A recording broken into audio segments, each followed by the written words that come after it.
We got some updates for the 1.8 turbo Cruze that's gonna take it to the next level. Let's go.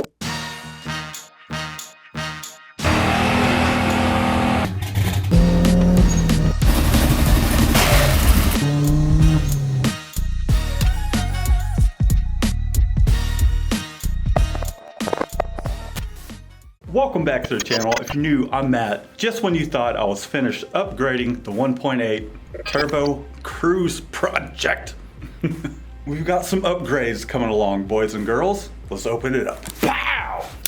Let's see what we got here. I don't even know where the hell to cut into this. I believe Dbilas is a German company.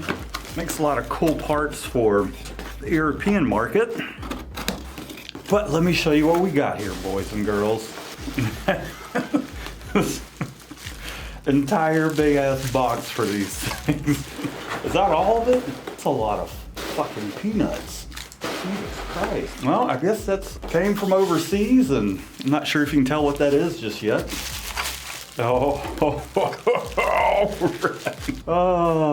So we got ourselves a set of Dbilas cam wheels or gears. And this is specifically for the 1.6 Z16 LER, which will work with our current setup. However, we are going to have to make some other changes to the car. But dang, these things are a lot lighter than the stock units. A little disappointed that you can't, or it doesn't have any degree marks on it, but I'm sure we can figure that out.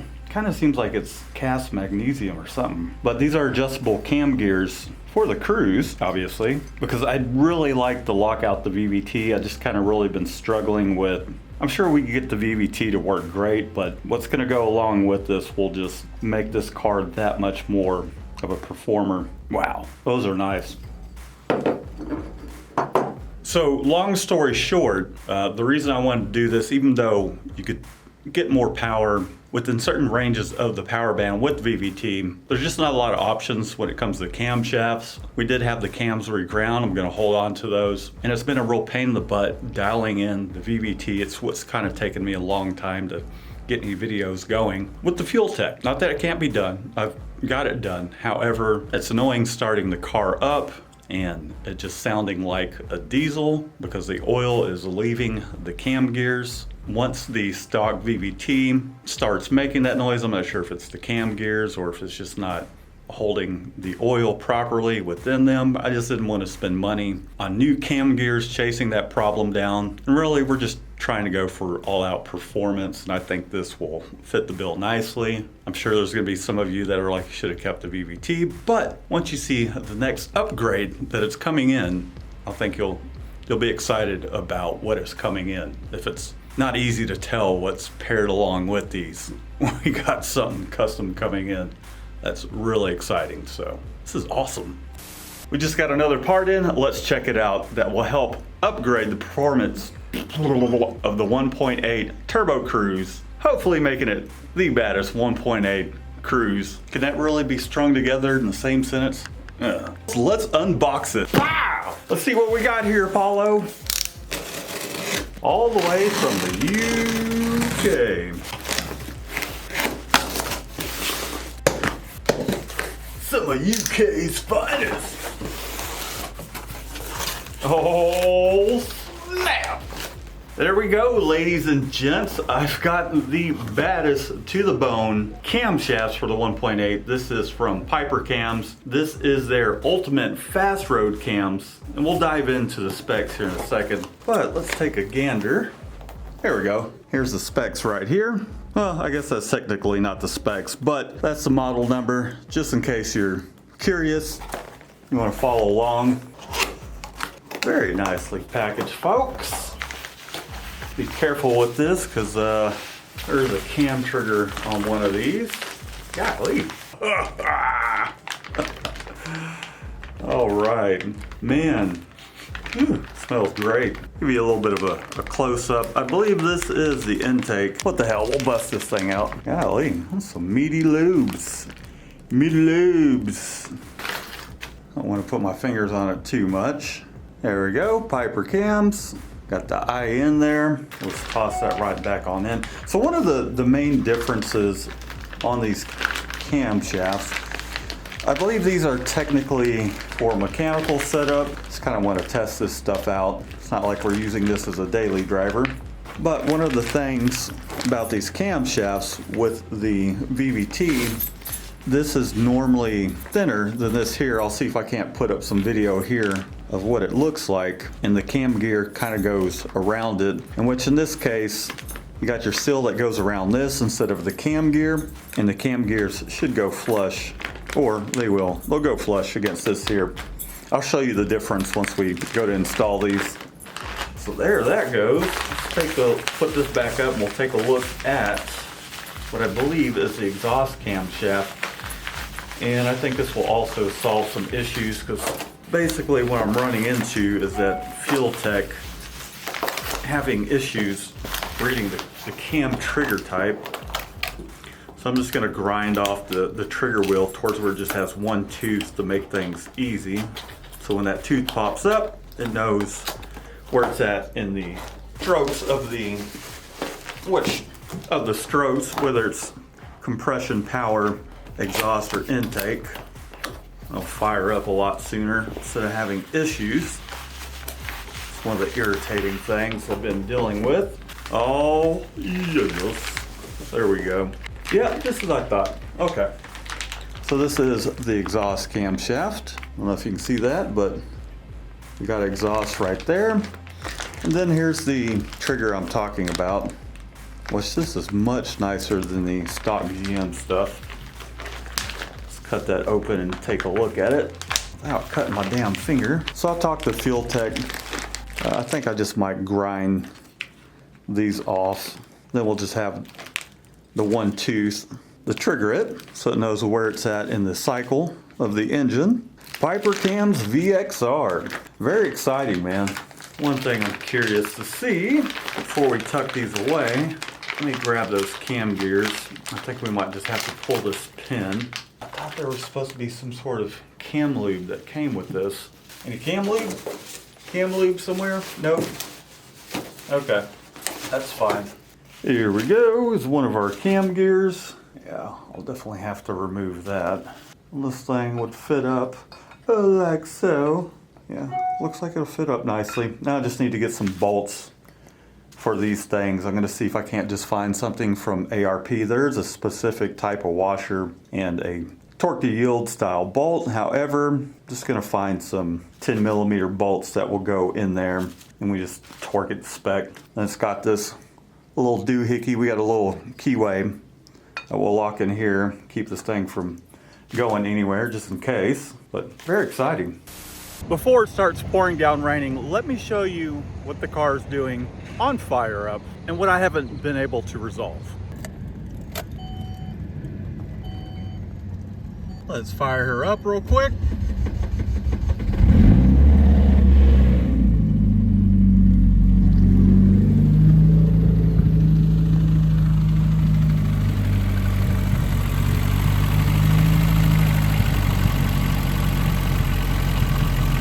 Sounds fine once she's up and going, but the initial first start always sounds like a diesel. I imagine part of that is the reground camshafts taking 15 thousandths. Let me spit my gum out. Hopefully that hasn't been annoying y'all. Anyways, taking 15 thousandths off of the cams, it does have a little bit of clatter. However, when I did have the camshafts locked out before, it was a lot quieter and smoother sounding. So let me shut this thing off and we'll go back to the office and talk a little bit more about some of the plans for the car. It is another day, so I've had a little bit of time to think about how I want to go about approaching this, and I've decided, because these are mechanical camshafts and I took some measurements with the good old dial caliper here and a stock camshaft that hasn't been reground or anything like that, we are 1/10 larger on the base circle. For reference, that is 1/10, which you divide that in half, it's 5/100. Point is, it will hang the valves open with these camshafts here, so I will have to go to a mechanical setup. Technically, I could have a machine shop grind the top of the valves down so the hydraulic cam followers, lifters, whatever you want to call it, won't open the valves. But I think since we're going for all-out performance here, the way to go is solid lifters. So that's what we'll end up doing.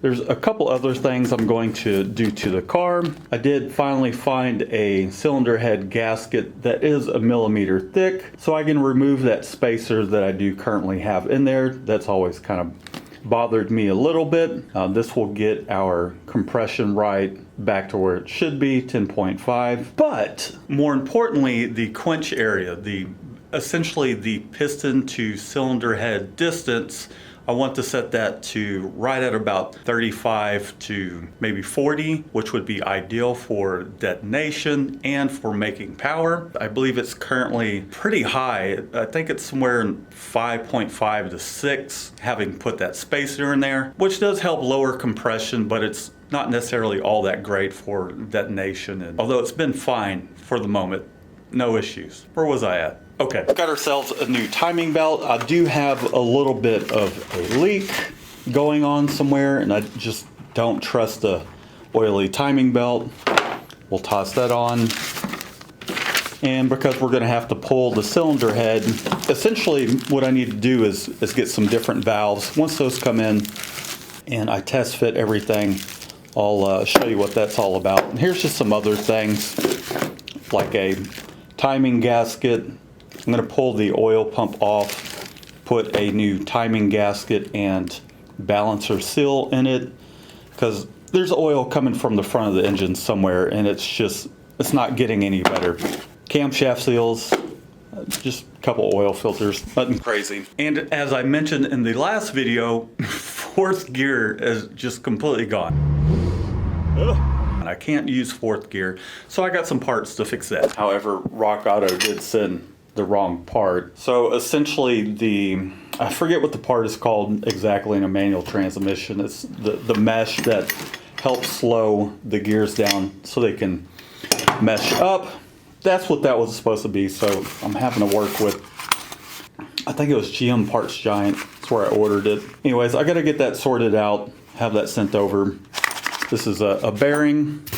Boy, it's starting to look like some other videos where I got a shitload of stuff to throw at you. Here's a new fourth gear, in which essentially why it's not holding in gear is these little teeth right here that engage. So that way you can use fourth gear or just round it off so it's pushing it out. So we got ourselves a new fourth gear that is the proper size, along with the selector. I forget what the proper name for it is. Whatever that says in German, I don't know. I'll have to look it up, but essentially this is what selects your gears. You have a little fork that will push this onto these teeth here and engage it. And the part that I'm missing is the part that kind of slows the gear down, the mesh, so to speak. I'm not good at the transmission stuff, but this shouldn't be too big of a job.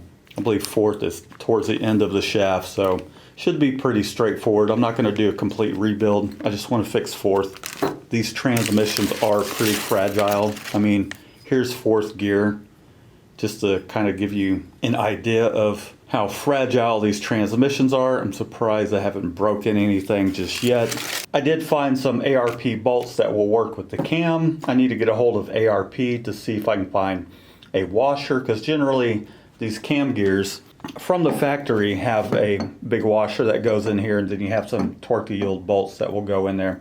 So I'll see if ARP has something, perhaps something that would come from a balancer bolt kit or something along those lines that will sit inside of each one of these cam gears. So I need to take care of that. Last but not least, I ordered a couple valves. I ordered the same exhaust valves I had years ago, and they just didn't end up working because they were for a mechanical setup, and I was gonna send them to a machine shop and have them machined down, but my car had got broken into and someone stole them. So I ordered one intake valve or exhaust valve. Let's see, this is the intake. Ordered an exhaust valve and just a couple springs in order to kind of mock this up. Same springs that are currently in the car. I do want to mock all this up on the spare engine or cylinder head that I have sitting in storage, and then just locks and keepers. The reason I can't use the stock valves is because the tip of the valve stem is shorter, meant for a hydraulic setup. With the mechanical setup, they are taller, and then the buckets that go on top of the valve and over the spring itself does look a little something like this. So I had to order one bucket kind of as a base in order to set the valve lash. There is a certain valve lash that we'll have to set, which is going to be a little bit of a pain in the butt to set up. And here's what the hydraulic units look like that actually have a little pin here that keeps the orientation straight. And at the bottom there's a little hydraulic plunger that really just kind of takes up the slack. So fingers crossed this will work with the same exact cylinder head. It's pretty much the same cylinder head as the 1.6 that does come with the mechanical setup. However, I don't know if the machining is slightly different, but we're going to find out once those parts come in.